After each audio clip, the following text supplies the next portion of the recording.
हाय दोस्तों, welcome to my YouTube channel Nancy success classes. आज हम सभी लोग क्लास 10 के सब्जेक्ट बायोलॉजी में कुछ महत्वपूर्ण लघुत्तरीय क्वेश्चन के बारे में पढ़ेंगे, जो हर बार बोर्ड एग्जाम की परीक्षा में 2-2 नंबर में पूछे जाते हैं। तो हमारा देखिए दोस्तों टॉपिक है जॉब प्रक्रम, यानी कि हम लोगों ने जॉब प्रक्रम के चैप्टर से ही लघुत्तरीय क्वेश्चन को लिया है। और दोस्तों आप सभी लोग हमारे इस वीडियो को देखना ना भूलिए, क्योंकि हमारे आज का वीडियो देखने के बाद आप सभी लोगों का 2 नंबर पक्का हो जाएगा। और हमने बार बार रिपीटेड ही क्वेश्चन लिया है जॉब प्रक्रम से। तो देखिए दोस्तों, हमारा पहला क्वेश्चन है, पाचन से आप क्या समझते हैं? पाचन से आप क्या समझते हैं तथा इसके प्रकार बताइए। देखिए दोस्तों, क्वेश्चन में पूछा है कि आप पाचन से आप सभी लोग क्या समझते हैं तथा इसके प्रकार भी बताइए। तो दोस्तों हम लोग लिखेंगे, प्राणी द्वारा ग्रहण किए गए जटिल अघुलनशील कार्बनिक भोज्य पदार्थों को सरल घुलनशील इकाइयों में बदलने की प्रक्रिया को पाचन कहते हैं। देखिए दोस्तों, प्राणी द्वारा ग्रहण किए गए जटिल अघुलनशील कार्बनिक भोज्य पदार्थों को सरल घुलनशील भोज्य पदार्थों या फिर इकाइयों में बदलने की क्रिया को हम लोग पाचन कहते हैं। पाचन 2 प्रकार के होते हैं। नंबर 1 यांत्रिकी या भौतिक पाचन, नंबर 2 रासायनिक पाचन। देखिए दोस्तों, हम लोगों ने पाचन की परिभाषा को जाना, किसी भी व्यक्ति द्वारा ग्रहण किए गए जटिल अघुलनशील पदार्थों को कार्बनिक भोज्य पदार्थों को सरल घुलनशील भोज्य पदार्थों में बदलने की प्रक्रिया को पाचन कहते हैं। पाचन 2 प्रकार के होते हैं। नंबर 1 यांत्रिकी या भौतिक पाचन, नंबर 2 रासायनिक पाचन। दोस्तों हमारा दूसरा क्वेश्चन है, श्वसन से आप क्या समझते हैं? श्वसन से आप क्या समझते हैं? तो हम लोग लिखेंगे, जीवित कोशिकाओं में भोज्य पदार्थों के जैव रासायनिक ऑक्सीकरण को श्वसन कहते हैं। जीवित कोशिकाओं में भोज्य पदार्थों के जैव रासायनिक ऑक्सीकरण को श्वसन कहते हैं। अब हम लोग आगे के क्वेश्चन को देखेंगे। तीसरा क्वेश्चन है, उत्सर्जन किसे कहते हैं? तो हमारा परिभाषा है, शरीर में उपापचय क्रियाओं के फलस्वरूप बने बेकार हानिकारक नाइट्रोजन युक्त पदार्थों को शरीर से बाहर निकालने की प्रक्रिया को ही उत्सर्जन कहते हैं। यानी कि दोस्तों देखिए, हमारे अंदर के अपशिष्ट पदार्थों को बाहर निकालने की प्रक्रिया को ही उत्सर्जन कहते हैं। अपशिष्ट पदार्थों एवं नाइट्रोजन युक्त पदार्थों को शरीर से बाहर निकालने की प्रक्रिया को ही हम सभी लोग उत्सर्जन कहते हैं। अब दोस्तों हमारा चौथा क्वेश्चन है, विटामिन्स क्या है? इनके प्रकार भी बताइए। देखिए दोस्तों, क्वेश्चन में पूछा है विटामिन्स क्या होते हैं, यानी कि विटामिन की परिभाषा बताना है और इनके प्रकार भी बताइए। तो हम इसमें लिखेंगे, ए जटिल कार्बनिक यौगिक है। विटामिन जटिल कार्बनिक यौगिक है। ये उपापचय क्रियाओं का नियमन तथा नियंत्रण करते हैं। विटामिन उपापचयी क्रियाओं का नियमन तथा नियंत्रण करते हैं। इनकी कमी से अनेक अपूर्णता रोग हो जाते हैं। यदि विटामिन की कमी हो जाए तो हमारे शरीर में अनेक अपूर्णता रोग हो जाते हैं। इसी कारण विटामिन्स को वृद्धिकारक तत्व भी कहते हैं। इस कारण विटामिन्स को वृद्धिकारक तत्व कहते हैं, यानी कि विटामिन्स वृद्धिकारक तत्व हैं। अब दोस्तों हम सब आगे देखेंगे। विटामिन्स को 2 समूहों में बांटा गया है। नंबर 1 है जल में घुलनशील विटामिन। तो जल में घुलनशील विटामिन विटामिन बी और विटामिन सी है। और वसा में घुलनशील vitamin, vitamin A, vitamin D, vitamin E और विटामिन के हैं। देखिए दोस्तों, यह क्वेश्चन जल में और वसा में घुलनशील वाला विटामिन के क्वेश्चन यह सभी कंपटीशन की परीक्षाओं में भी पूछा जाता है कि पूछ लेगा जल में घुलनशील विटामिन क्या है। तो आप लोग बी और सी को ही जाने रहिए।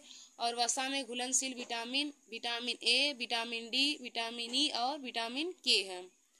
दोस्तों, अब हमारा यह क्वेश्चन पूरा हो गया। अब हम लोग 5वें क्वेश्चन को देखेंगे। तो क्वेश्चन हमारा है, प्रकाश संश्लेषण की परिभाषा लिखिए।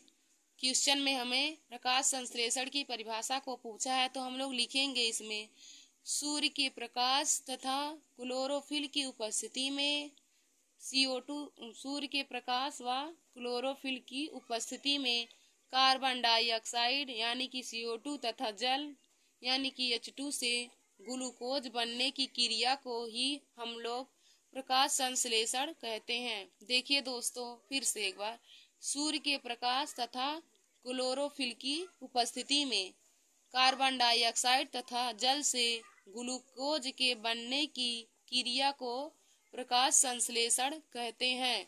देखिए दोस्तों, यहाँ पे हम लोगों ने रिएक्शन लिखा है, 6 गुना में कार्बन डाइऑक्साइड है तथा 12 गुना में जल है, और सूर्य के प्रकाश तथा क्लोरोफिल की उपस्थिति में जब हम लोग इसे गर्म करेंगे तो ग्लूकोज बन जाएगा।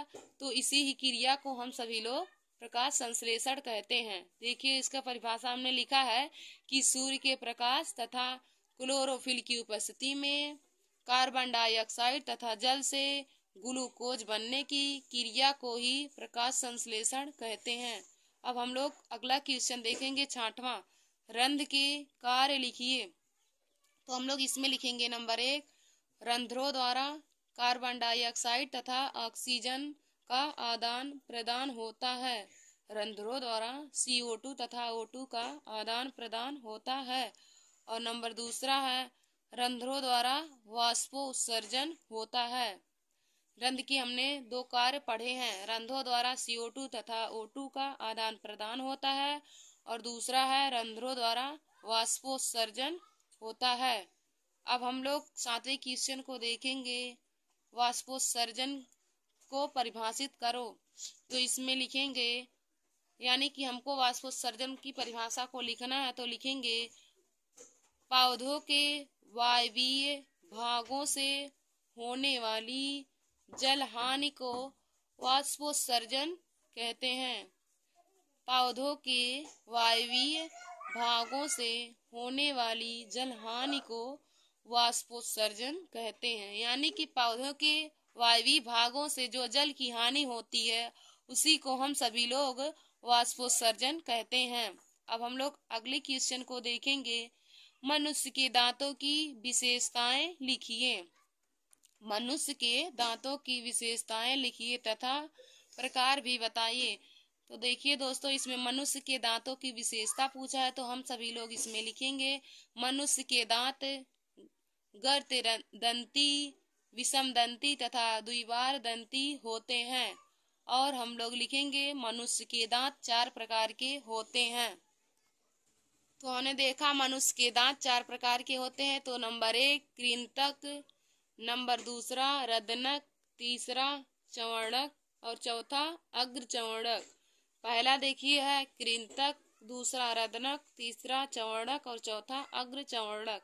ये मनुष्य के दांत के प्रकार हैं। अब हम लोग 9वां क्वेश्चन को देखेंगे, हीमोग्लोबिन कहाँ पाया जाता है, इसका मुख्य कार्य बताइए। तो देखिए दोस्तों, हम लोग इसमें लिखेंगे, हीमोग्लोबिन लाल रुधिराणुओं में पाया जाता है। हीमोग्लोबिन लाल रुधिराणुओं में पाया जाता है और इसका कार्य है, यह O2 परिवहन करता है, यानी कि यह ऑक्सीजन का परिवहन करता है। यही हीमोग्लोबिन का मुख्य कार्य है कि यह ऑक्सीजन का परिवहन करता है तथा हीमोग्लोबिन RBC में यानी कि लाल रुधिर कणिकाओं में पाया जाता है।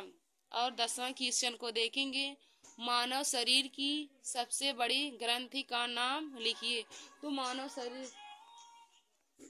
मानव शरीर की सबसे बड़ी ग्रंथि का नाम है यकृत। और हम लोग 11वां क्वेश्चन को देखेंगे। आहार नाल के विभिन्न भागों के नाम लिखिए। तो देखिए इसमें लिखेंगे मुख्य ग्रासन गुहिका, ग्रासनाल, अमाशय, क्षुद्रांत तथा बृहद आंत। आहार नाल के विभिन्न भागों के नाम हैं मुख्य ग्रासन गुहिका, ग्रासनाल, अमाशय, क्षुद्रांत तथा बृहद आंत।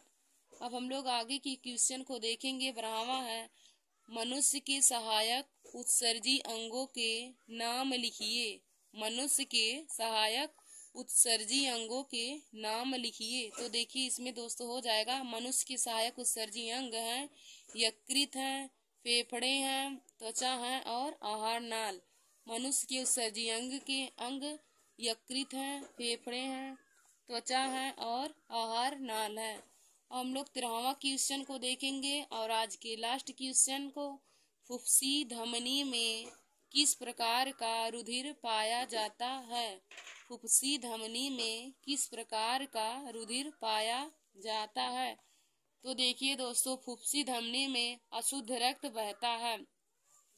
देखिए दोस्तों यदि हम लोगों को पूछ ले एटीपी का फुल फॉर्म, तो एटीपी का फुल फॉर्म होता है एटीपी का पूरा नाम adenosine triphosphate. Adenosine triphosphate. A से एडिनोसिन हो जाएगा, टी से ट्राई और पी से फॉस्फेट।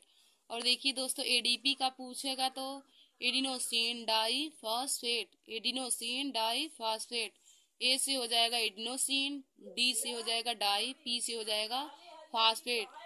देखिए दोस्तों आज हमने जैव प्रक्रम के मोस्ट इम्पॉर्टेंट क्वेश्चन को पढ़ लिया है जो बार बार बोर्ड एग्जाम की परीक्षा में 2 नंबर में पूछे जाते हैं। अब जैव प्रक्रम के सभी क्वेश्चन समाप्त हो गए हैं। धन्यवाद दोस्तों। ऐसे ही हमारे वीडियो को देखने के लिए आप सभी लोग हमारे YouTube channel Nancy success classes को सब्सक्राइब कर लीजिए और लाइक और शेयर करना ना भूलिए दोस्तों। और ऐसे ही हमारे वीडियो को देखने के लिए आप हमारे चैनल को सब्सक्राइब कर लीजिए। धन्यवाद दोस्तों।